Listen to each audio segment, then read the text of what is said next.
जय हिंद दोस्तों, स्वागत है आपका आज के इस वीडियो में। आज के इस वीडियो में बात करने वाले हम इकोनॉमिक इम्पैक्ट ऑफ इंडिया के बारे में। Economic impact of India in British rule, यानी कि इस वीडियो में देखेंगे किस तरह से अंग्रेज़ों ने भारत को लूटा और लूटा हुआ सारा धन किस प्रकार से इंग्लैंड लेकर गए। तो इस वीडियो में अंत तक बने रहेगा। चलिए इस वीडियो को कंटिन्यू करते हैं। जैसे कि हम सभी को पता है कि ईस्ट इंडिया कंपनी 1600 ईस्वी में भारत आई थी व्यापार व्यापार करने के लिए। जब ये व्यापार करने के लिए आए उसके बाद फिर लगभग इन्हें 50-100 साल लग गए compete करने में, मार्केट में स्टेबलाइज होने में। बेसिकली इस टाइम पे क्या था कि French east India company, Dutch east India company, Portuguese जिसे हम पुर्तगाली ईस्ट इंडिया कंपनी कहते हैं, इस तरह की बहुत सारी कंपनियां थी जिससे ईस्ट इंडिया कंपनी को कम्पीट करना था। इस कंपटीशन में ईस्ट इंडिया कंपनी जो कि इंग्लैंड की थी वो जीत गई, बाकी सभी को बेसिकली उन्होंने मार्केट से बाहर निकाल दिया। तो बेसिकली ईस्ट इंडिया कंपनी ने जिस बहुत सारी चीज़ों का व्यापार किया, उनमें जो मेन था वो कॉटन था, जिसे हम सूती कपड़ा कहते हैं। अब हम इसके आगे बढ़ते हैं। जैसे कि हम सभी को पता है कि जब अंग्रेज़ इस रास्ते से होकर के जब यहाँ इंडिया पहुँचे तो फिर यहाँ से इन्होंने व्यापार करना शुरू किया। उसके बाद फिर यहाँ से फिर इंडिया वालों ने भी यहाँ से सामान भेजना शुरू कर दिया। तो जैसे ये बेसिकली मैप देख करके मैं आपको हिंट देना चाह रहा हूँ कि किस तरह से वो भारत पहुँचे। ये बेसिकली ये अंग्रेज़ों ने तो नहीं किया था, ये बेसिकली पुर्तगाली लोगों ने भारत की खोज की थी और उसके बाद फिर उन्होंने यहाँ से व्यापार करना शुरू कर दिया। जब पुर्तगालियों ने यहाँ पर व्यापार करना शुरू किया तो बाकी के जो यूरोपीय देश थे, जैसे कि French east India company, Dutch east India company, इस तरह की बहुत सारी ऐसी कंपनियाँ थी। तो उसमें जो ब्रिटेन की जो ईस्ट इंडिया कंपनी थी उसने भी सोचा कि हम भी हाथ आजमाया जाए इसके ऊपर। उसके बाद फिर 1600 ईस्वी में ये भारत पहुँचे। उसके बाद फिर उन्होंने अपने आप को स्टेबल करना शुरू किया और उसके बाद फिर 100-150 सालों में इन्होंने बेसिकली ट्रेडर से लेकर रूलर तक होने का सफ़र इनका शुरू हो चुका था इस टाइम पर। ठीक है,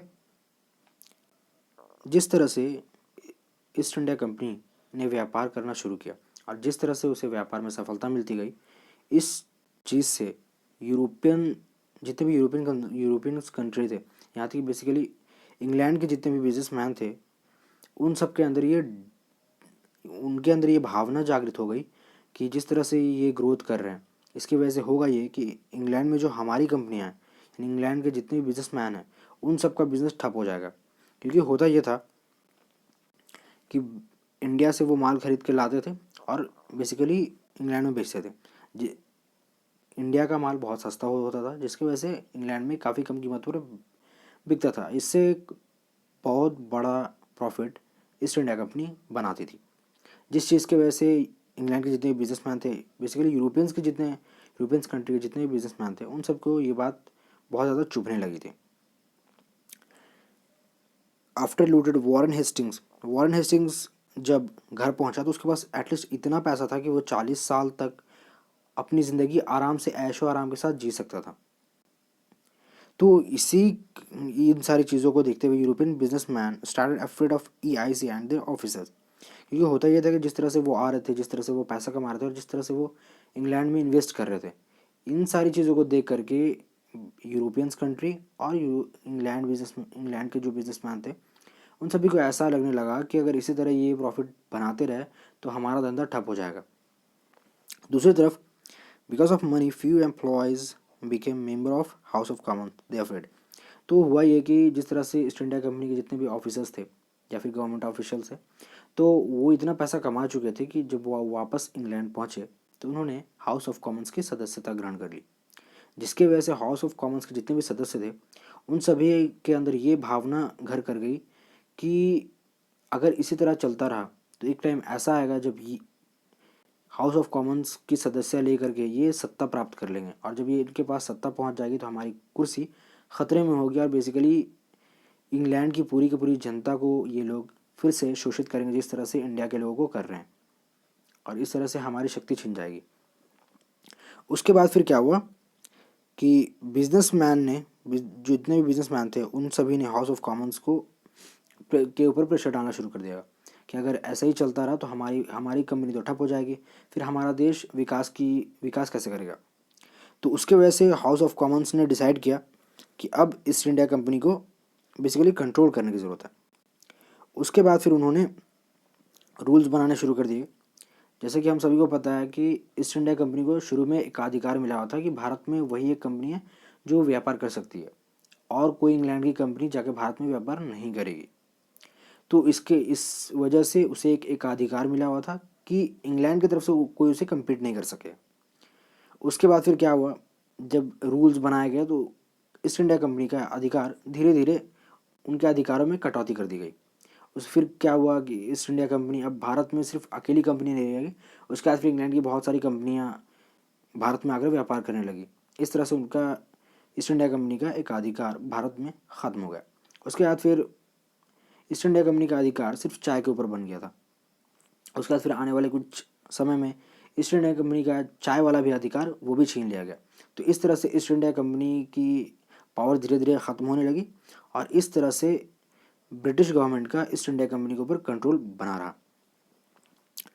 तो पावर इनकी कट हो गई। उसके बाद फिर उन्होंने क्या किया कि इंग्लैंड के बिज़नेस को बढ़ाने के लिए उन्होंने फ्री ट्रेड पॉलिसी अपनाई। बेसिकली ये क्या है, जिस तरह से हम ये समझ सकते हैं, ये इंग्लैंड है और ये इंडिया है। तो जिस तरह से इंडिया कम कीमतों पर इंग्लैंड में अपने माल बेच रहा था, ठीक है, जिससे basically profit east India company बना रही थी। तो इससे क्या हो रहा था कि इंग्लैंड में बैठे जो बिजनेसमैन थे जो कि कपड़ा बनाते थे, उनकी उनकी जो आमदनी थी वो बिल्कुल घट गई थी और ऐसा लगने लगा था कि उनका एक टाइम ऐसा आने वाला है जब उनका बिज़नेस ठप हो जाएगा। तो जिसकी वजह से बिजनेसमैन ने हाउस ऑफ कॉमन्स के सदस्यों पर प्रेशर डाला और उसके बाद फिर फ्री ट्रेड पॉलिसी लाई गई। इसके अंदर क्या होगा कि जो अब क्या होगा कि इंडिया वाले जो अब माल भेजेंगे उसके ऊपर आयात शुल्क बहुत ज़्यादा होगा। बेसिकली 50 रुपये के कपड़े के ऊपर 100 रुपये 150 रुपये टैक्स होगा, जिससे कि 50 रुपये की चीज़ 200 रुपये हो जाएगी यूरोप के लोगों तक पहुंचने में। जिससे क्या होगा कि कोई भी इतना महंगा माल यूरोपियन कंट्री या फिर इंग्लैंड के लोग नहीं खरीदेंगे। इससे क्या होगा कि इंग्लैंड के जितने भी बिजनेसमैन ने इंडस्ट्री या फिर जिस तरह से उन्होंने कपड़ों का व्यापार किया वो बेसिकली कम कीमत पर अपने ग्राहकों को इंग्लैंड के बिजनेसमैन अपनी जनता को प्रोवाइड कर सकेंगे, जिससे कि इंग्लैंड का विकास होगा। तो यही थी बेसिकली फ्री ट्रेड पॉलिसी, जिससे क्या होगा कि अब इंडिया के माल कम बिकेंगे और बेसिकली मार्केट से बाहर रहेंगे और इंग्लैंड के जो बिजनेसमैन हैं वो अपना माल इंग्लैंड के पब्लिक को बेच सकती है। ठीक है, अब हम इसके आगे बढ़ते हैं। Pushing their things and industrialisation. जैसे कि हमने बात किया कि होता क्या था। अब हम देखते हैं फ्री ट्रेड पॉलिसी को अच्छे से और इसमें खेल कौन सा चल रहा था।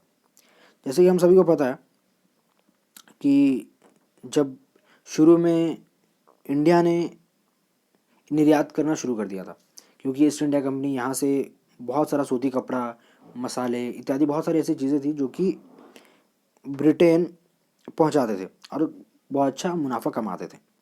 लेकिन जब फ्री ट्रेड पॉलिसी लगी, जिसकी वजह से क्या हुआ कि अब जो इंडिया के लोग माल भेजते थे उसके ऊपर आयात शुल्क लगाया जाने लगा, जिससे कि उनकी उनकी जो हालत थी वो बहुत ज़्यादा बिगड़ने लगी। उसके बाद फिर अब क्या किया ईस्ट इंडिया कंपनी ने, उसने कहा कि अब एक काम करो, आप रॉ मटेरियल, अब इंडिया में रॉ मटेरियल बहुत ज़्यादा है, तो अब क्या किया जाने लगा, अब ये रॉ मटेरियल एक्सपोर्ट किया जाने लगा ब्रिटेन में, यानी कि इंग्लैंड में। अब क्या होगा कि इंग्लैंड में जब ये रॉ मटेरियल पहुंचा तो बिजनेसमैन ने इंडस्ट्रियलाइजेशन के थ्रू वहाँ पर बहुत सारी फैक्ट्रियाँ लगाई, मशीनें लगाई और उसके तौर पर रॉ मटेरियल को एक प्रोडक्ट बनाने में लगाया गया।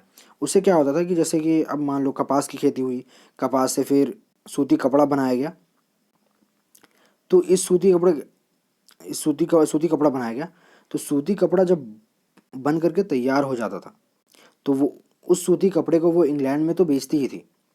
अब क्या किया जाने लगा कि इसी सूती कपड़े को फिर वही बिजनेसमैन वापस से इंडिया में बेचने लग गए। इससे क्या हुआ कि इंडियंस का रॉ मटेरियल को प्रोडक्ट बना करके वापस इंडिया में ही बेचा जाने लगा और अब इंडिया को एज अ मार्केट यूज़ किया जाने लगा, जिसकी वजह से क्या हुआ, भारत का जो सूती कपड़ों का जो व्यापार था वो बिल्कुल ठप हो गया। अब उन्हें रॉ मटेरियल उगाना पड़ता था, कपास, नील, इस तरह की चीज़ें उगानी पड़ती थी और यही चीज़ें ब्रिटेन जाती थी। और इस तरह से हमें ये समझ में आता है कि किस तरह से अंग्रेज़ों ने ये स्कैंडल चलाया, स्कैम कैसे चलाया। दूसरी तरफ ये जो अब किसान थे, जो बेसिकली बुनकर थे या फिर दस्तकार थे, वो जो सूती कपड़ों का निर्माण करते थे, वो अब इंग्लैंड में आयातित कर की वजह से अब बिकना बंद हो गए, जिसकी वजह से क्या हुआ, इन भारतीय दस्तकार और शिल्पकार या बुनकर जो भी थे, उन सभी का ऐसा हाल हो गया कि बेसिकली उनकी जॉब ख़त्म हो गई। दूसरा, उन्होंने जब देखा कि इसमें कोई स्कोप बचा नहीं, उसके बाद फिर उन्होंने जो भी बुनाई कताई की जो भी मशीनें थी वो मशीनों को उन्होंने बेचना शुरू कर दिया। और उसके बाद से वो किसान फार्मर्स की तरफ लौट गए, फार्मिंग की तरफ लौट गए। जैसे कि हमने आपको बताया कि कपास और नील इत्यादि जैसी चीज़ों की मांग ज़्यादा होने लगी थी, क्योंकि अब यूरोप में बेसिकली इंग्लैंड, यूरोपियंस कंट्री और बेसिकली खासकर इंग्लैंड में इंडस्ट्रियलाइजेशन की शुरुआत हो चुकी थी, जिसकी वजह से अब उन्हें चाहिए था raw material. Raw material farming के थ्रू होता था, कृषि उसका उत्पादन करते थे। तो इस तरह से जो लोग दस्तकार और बुनकर थे वो भी कृषि की तरफ अग्रसर हो गए, और इसकी वजह से क्या हुआ कि बहुत ज़्यादा बर्डन बढ़ गया एग्रीकल्चर के ऊपर। तो बस आज के इस वीडियो में इतना ही था। अगर वीडियो आपको अच्छा लगा हो तो प्लीज़ लाइक करें, कमेंट करें, दोस्तों के साथ शेयर करें। और अगर आप इस चैनल पर नए हैं तो प्लीज़ चैनल को सब्सक्राइब जरूर कर लेते। तब तक के लिए जय हिंद, वंदे मातरम। मैं कोशिश करूँगा कि आने वाले वीडियो में मैं किसानों के किसानों के साथ जो हुआ, मैं उन समस्याओं को इस वीडियो में, अगली वीडियो में सामने रख सकूँगा। ठीक है, जैसे कि पाबना विद्रोह हो गया, नील विद्रोह हो गया, इस तरह की बहुत सारी चीज़ों के बारे में इस वीडियो में हम डिस्कस, हो सकता है आगे आने वाले वीडियो में डिस्कस करें। ठीक है, तो बस आज के लिए बस इतना ही था।